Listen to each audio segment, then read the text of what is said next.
Exhausted, I closed my eyes, letting the quiet darkness of the den envelope me. Sleep came quickly, pulling me into its embrace, though the pit in my stomach lingered, even in the quiet of my dreams.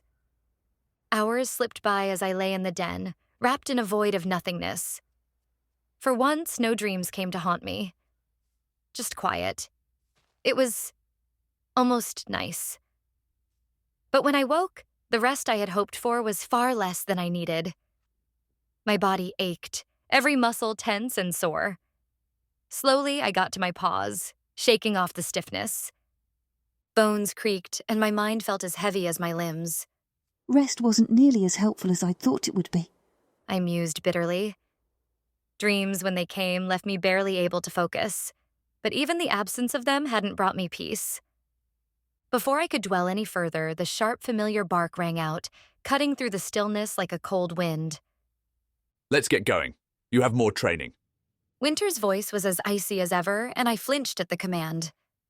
Bowing my head low, I stepped out of the den and fell in line behind him. Back to the clearing, I thought miserably. Another round of humiliation, relentless badgering, and icy disdain awaited me. When we reached the clearing, it was different this time. The pups were playing, their laughter ringing through the air as they practiced and tumbled about. Their carefree joy felt like a distant memory, something I could barely remember. As we approached, they giggled and ran off toward the nursery den, their tails wagging excitedly. But my focus shifted as my gaze caught on Cloud. He stood apart, watching us. His expression wasn't one of pride or excitement as it had been before. No, it was different now. Colder. His confusion was clear, but there was something else. Something heavier. Disappointment, Of course, I thought, my chest tightening. it figures he would have learned more about me, learned the truth. The pit in my stomach deepened as I avoided his gaze. Cloud began walking toward us, his steps steady and deliberate. When he reached the clearing, he didn't even look at me. His sharp, questioning eyes locked onto Winter instead. I don't understand. Cloud said firmly, his voice steady despite the confusion laced within it. Winter's cold, calculating gaze met Cloud's without hesitation. His tone was as sharp as ever, clear and cutting. No, you don't understand, He said, tilting his head slightly. Well, pup, perhaps I should tell you. My heart sank. I froze, stumbling slightly as his words hit me. Turning toward him, I felt the familiar weight of dread settling over me. Wolves nearby stopped what they were doing, their curious eyes burning into me as they waited to hear what Winter would say. His voice didn't falter as he addressed Cloud. Well, pup, I'm sure you've heard, haven't you? How this pup you stood up for, how she failed to follow orders. Cloud blinked, clearly taken aback. I don't understand. He said again, quieter this time. That was a long time ago. He glanced at me, his expression clouded with hurt and confusion. Why is he bringing this up? I stood up for you. He said, his voice firm. So tell me, why has he brought up your past mistake? His words felt like claws raking over my chest.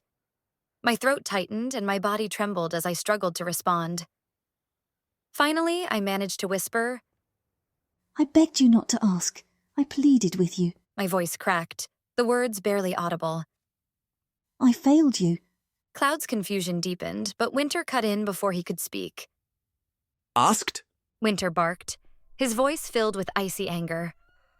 Number she wasn't asked. She was ordered to get help, but instead, she stood there, thinking she could help me. A pup, not worthy of being a wolf, let alone a name to show for it. Winter's eyes bore into me, his sharp tone piercing. She failed you, Cloud. My head dropped low, shame pressing down on me so heavily that I couldn't bring myself to look at him. The silence hung for a moment before Cloud's voice broke it. He was angry, outraged even, but not at Winter. His bark was directed at me. You're nothing to me. He growled, his voice filled with venom.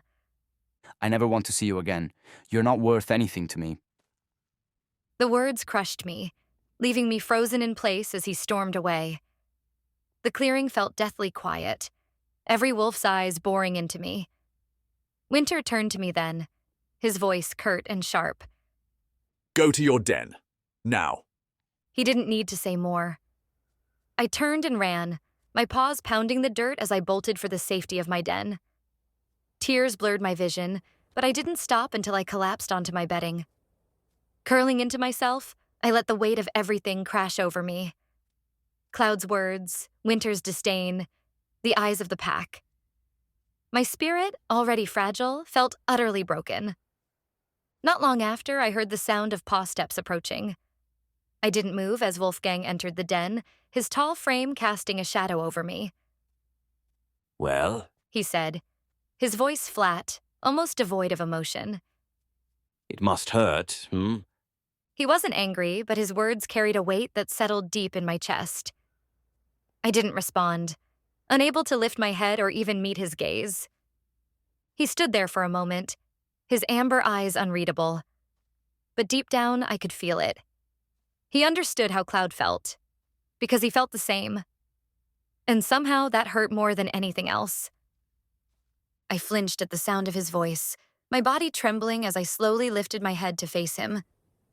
Tears streamed down my face, and my chest heaved as I struggled to find my words. I bow before you, torn with tears. I began, my voice quivering. I accept that you hate me, and you have reason to. So does the whole pack. Winter, and even the pup who stood up for me. My voice cracked, and I lowered my head. I begged him not to. I continued, the words coming out in a choked whisper. I grovelled before him, but I failed him too.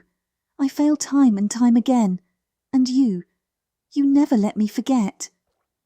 I paused, the weight of my shame pressing down on me like a suffocating blanket. Then, with trembling breaths, I lifted my head slightly and looked up at him, anger bubbling in my chest. Not hatred, but frustration and pain. I always wondered why. I said, my voice firmer now, though still heavy with tears. Why don't you just get rid of me? If I'm not worthy, if I'm just a meaningless pup who doesn't even deserve her own life, why do you keep me? Wolfgang's gaze, so sharp and emotionless, flickered for just a moment. Then, his face hardened, and I saw the anger boiling beneath his calm facade.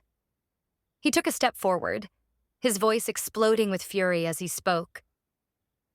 You saw what Cloud did to you. He growled, his voice echoing in the small den. I had the same choice once, but not exactly the same. Do you think it was easy? His voice rose, his frustration and anger pouring out like a dam breaking. I had to choose whether or not to let you live. I stared at him, frozen, his words cutting deeper than I had expected. Wolfgang took another step closer, his amber eyes blazing with fury. I let you live, yes, He snarled. but not before I earned my place protecting this pack. Do you think I just brought you back and everything was fine? No. I left you with the chief and went back. I didn't fight with teeth. I fought with words, with their leader. He growled low, his voice heavy with rage. I stood there, knowing it could mean my death, and I fought for this pack. I fought for the chance to bring back half the hunting territory we lost. And do you know why the chief let us have that land? Because of my boldness to stand against him, even when I knew I might not survive.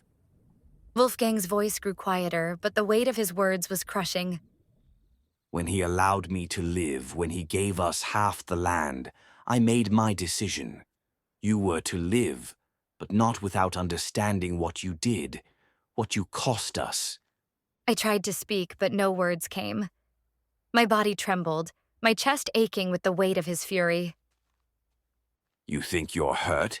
Wolfgang said, his voice colder now, his gaze piercing. You don't understand. I may have hated you, yes, but you don't understand why. Not yet. He leaned closer, his voice dropping to a low, dangerous growl. You haven't suffered enough. His words hung in the air, heavy and suffocating. He stared into my eyes for one more agonizing moment before turning sharply and leaving the den. He didn't glance back, didn't offer any further words.